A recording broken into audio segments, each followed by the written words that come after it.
idea of sin, which is completely invalid according to almost any psychology out there. It doesn't explain human nature at all, like why we do bad things, because we're sinful. But the teaching is that you're born evil, that you are deserving of wrath just because you exist, that you're bad, you're not good enough, you're wicked, you can't trust your heart and your intuition, you're bad.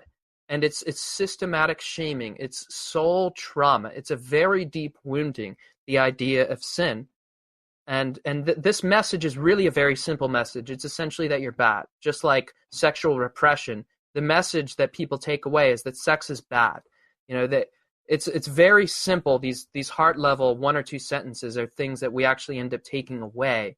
So, I mean, and what mother says to her newborn baby, look at this wicked, evil thing? It's completely counter to nature and instinct, this message that we have. So what it does is it breaks down self-confidence and our relationship to ourself. It's identity trauma. And I think that religion tends to traumatize our identity, and so that we give up our identity and trade it in for an identity that's the system. We need to be saved from ourselves, and we can't trust ourselves. And suffering is our fault. So it's trying to make sense of the issue of suffering, the problem of suffering, and to provide a solution. The problem is the way it goes about that is it ends up disrupting the self-relationship, the way I relate to myself, and I'm viewing myself as bad and untrustworthy. So I develop like a drug kind of relationship to the religious system, and just in order to feel good about myself, when I'm told that I'm bad, that I need saving, I go to the system through prayer and confession. So the notion of confession creates obsessive compulsive thinking and behavior. Confession, I mean, you do it in person, but it's primarily an idea that takes place in your own mind. You're taught that the deity lives inside your brain, like a surveillance chip or like a psychological construct. A judge is internalized who's policing your thoughts, and your thoughts can throw you into hell because you have thought crimes and crimes of emotions. Anything that you think can be used against you in the system. So what happens is your mind becomes an unsafe place. And this fundamentalist system thrives by creating unsafety. And religious devotion is driven by anxiety, by creating anxiety. So this fear of hell looms in the background, and it drives devotion. And this fear of offending the deity in your own mind. And because of that, it keeps you stuck in your head, always trying to police your thoughts, always trying to find relief whenever you have a bad thought. I've got to read my Bible to make that feeling or thought go away. I've got to confess. I've got to go to church. I've got to try harder.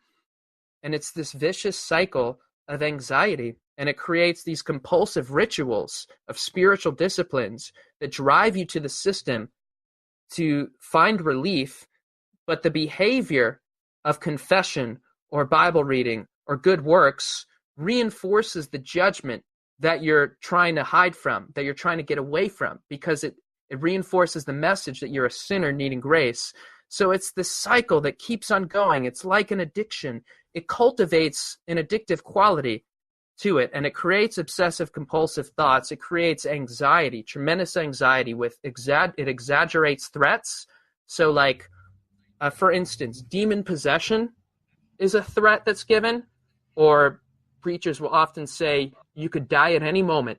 If you don't give your life up to Jesus, you don't know what's going to happen to you. So people are threatened with death and destruction, or God could judge me, or just by virtue of living in a country with people who aren't Christians, they could bring about national judgment and God's wrath. So a sense of paranoia is created because I could be unsafe because of my neighbors who aren't religious, and they could draw me into sin or away from the faith. So the world is a very unsafe, scary place. It's way out of proportion. The sense of threat is way exaggerated, and this anxiety benefits the religious system. But it's very, very painful to live in that. And with this sense of yourself as bad, you can't trust your heart. You have to rely on the system with this paranoia. There are all kinds of mental health systems that really mimic mental illness, because in a way, this system is creating dysfunctional psychological patterns in people. And that's what mental illness is. Mental illness can be understood, non-biological mental illness, as a dysfunctional way to produce a certain result, as a survival adaptation that's an overreaction that kind of works, but it really ends up creating pain too. And I see a lot of that in religion. There's an awful lot of examples, I think, of that. We know, like I said, this week we've had two people on here, I think, that could qualify for. They are so entrenched in their beliefs and take it to the extreme that almost you lose sight of just decency as a human being. Like we've had a gentleman on here. I won't mention his name because I don't want to give him any more attention, but he literally sat across from us, just like you're doing right now, and said that gays and unruly children, in his opinion, should still be executed and carried out by the state. That was motivated by his religion. I mean, that affects you in a way. I think is just that is a mental illness. When you think that way, there's nothing you can call it other than that's mentally ill to think that way. What are some of the things that you see when dealing or when talking with people who are coming out of religion or dealing with them that affects them the most? Like, what has been the thing that has kind of altered maybe who they were really and made them act in a way that they normally wouldn't have? Yeah, and I do coaching with clients who are recovering from religious trauma and who are going through these transitions. And it's so brutal because every Christian is terrified and is living in fear, whether they realize it or not. And it might be at a deep unconscious, subconscious level, because if you believe in a doctrine like hell, that you could be burned with fire forever for not obeying, there's no possible way that doesn't affect you deeply. You are afraid. You might not be aware of it, but you are afraid. And I see this all the time when people leave Christianity, because while this religion can create depression, low self-esteem, you're bad, you're evil, you're wicked, your best isn't good enough, you're not perfect, you're a wretch, it creates sexual dysfunction. I mean, you hate your sexuality, all kinds of things, right? But it has psychological mechanisms in place to kind of keep those at bay. So it also, while it creates fear, it also has a notion of security, that you're saved by the grace of God. So there's kind of a dynamic tension that's happening there. And when people leave religion, the lid is taken off. Those protective doctrines also go away. So they're left with the fear of hell. And there's no assurance to keep that at bay. But it was already all there. It was already all there. Mm-hmm. But so this always happens, is that people are struggling with, often flashbacks and nightmares of hell. They've been indoctrinated with violent images of hell and divine wrath. Isolation is really one of the biggest issues. Feeling all alone in the world, because it's scary to know that you can't relate to your family or your church community anymore, or everyone you know might try to reconvert you if you go to them for help. But who else do you go to? Or if I'm questioning my religion, I might not be ready to become an atheist, because that might mean I'm going to go to hell, So I might be scared to seek support from atheists too. I'm damned if I do, damned if I don't. If I go to the Christians for help, they're going to convert me. If I go to the atheists, they're going to make me lose my faith. So it's a very isolating experience, that questioning period. And when people come out, they often do lose their families and their communities. They often are shunned. So that isolation is really huge. And I think repairing the self relationship is the biggest thing, is for people, a sense of powerlessness. Because we're taught to surrender our personal power, our intuition, and our critical thinking. And there's a feeling of just the smallness and the patheticness And it usually takes people a while to learn to trust their hearts, to learn that Hmm. they can make it in the world, and that society isn't this horrible place, that people are basically good and loving when they have their needs met. Do you think that most people are religious out of a love for God or a fear of hell? Like which in when those two things are weighed out, which one do you think people kind of fear the most? Do they truly love God that much, or are they really that scared of being burned alive for eternity? I think that the fear of hell is a more powerful motivation than love or heaven. I think that's just a more basic thing, and I think that bears that Hmm. is borne out in history. But Yeah. this is the hook and the trap of indoctrination, that there's a mixture of both. And that's why it takes hold, and that's why people stay in it. Because religion is not all bad, and I'm not saying that. And people hear me as saying that a lot. I mean, religious people have done some incredible things, and they're often great people, and it does cultivate some great qualities in people.